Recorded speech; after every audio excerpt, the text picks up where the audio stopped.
we're talking about leading healthy, growing, multiplying groups. And we're talking about the 8 habits of an effective small group leader. So far, we've talked about the habit of dreaming, about being a healthy, growing, multiplying group. We've talked about the habit of daily prayer.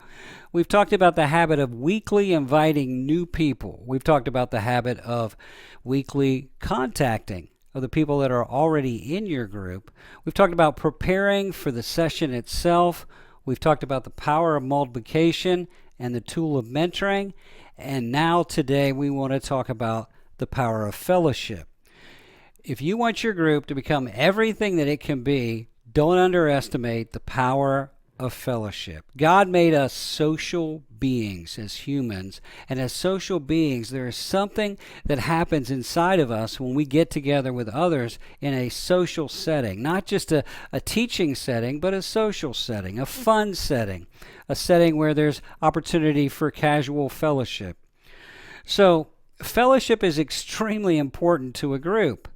Often a groups will meet, and after 5, 6, 7 weeks, it kind of gets stale. And if you just keep going and doing the same thing you've been doing, it can grow stale. It can get kind of routine. But if you plan every 6, 7, 8 weeks of having some sort of special social fellowship aspect to your group, it will increase the excitement, increase the interest in your group. I realized the power of this. We were leading a group of people in Ohio where it's cold and snowy in the wintertime. And my group was getting stale. And so I decided we're going to have a I Hate the Winter party. And so we turned the thermostat up in the house. We played beach music. We had everybody wear their shorts and summer clothes and suntan lotion and sunglasses. And we ate summer foods. And we played some summer games, and it was so much fun. People were talking about it months afterwards.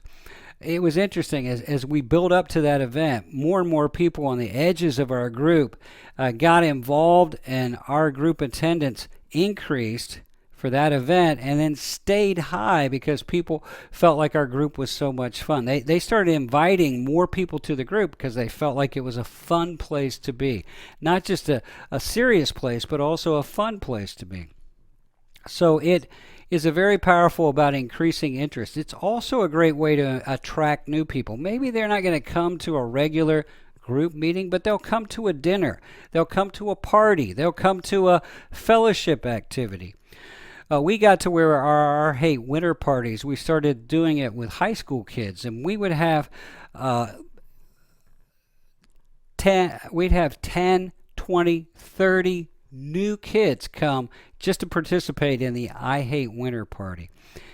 So it gets new people to visit. They realize this is fun. These Christians are people that laugh and have a good time and are nice, and then they come back to your group. It's a great way of attracting new people to your group. It's a great way of keeping people glued to your group. If you have one every 6 or 7 weeks, think about it. They say it takes 7 weeks for a new person. They need to make 7 friends in 7 weeks in order to stick in your church or in your group. Well, if you have an activity every 6 or 7 weeks, it's an excuse for them to be there and to get to know the people. And so it sticks them to your group. Last thing about it is it's a great way to share the gospel. It's a great way to do evangelism. You don't necessarily have to do evangelism every week in your group, but if you're doing it every 6 or 7 weeks when you have a social event, a fellowship event, we used to always have somebody share their testimony of how they came to Christ. And rather than preaching the gospel so much, we let the testimony preach the gospel.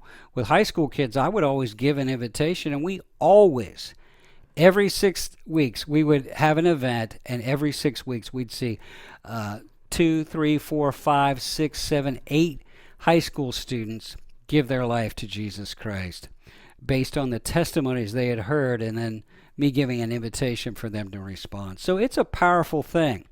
Never underestimate the power of fellowship.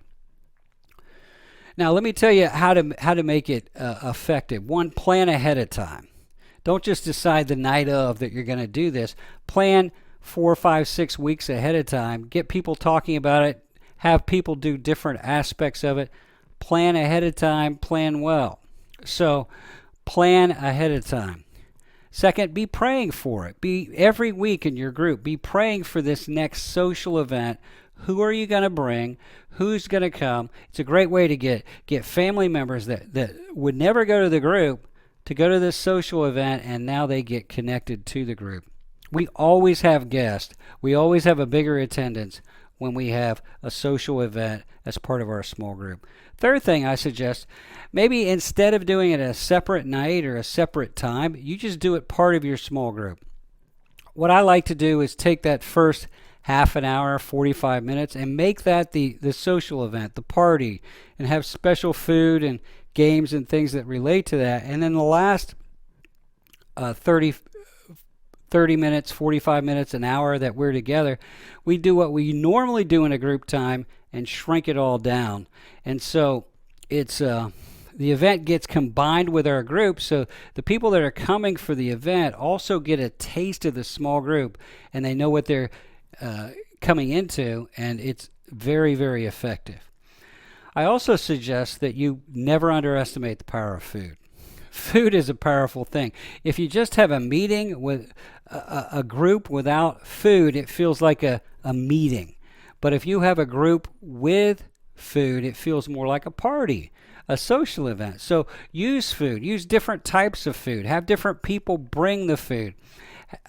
Build the party around the food. Never underestimate the power of eating together and the power of food to enhance fellowship.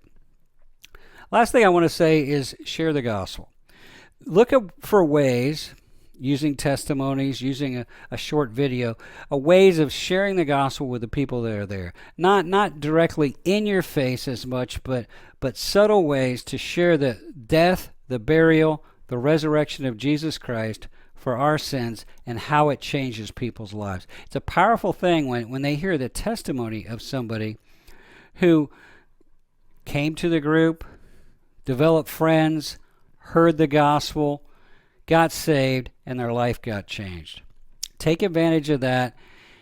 Allow God to use your fun, your fellowship, your social activities to allow you to bring more people into the kingdom of Jesus Christ.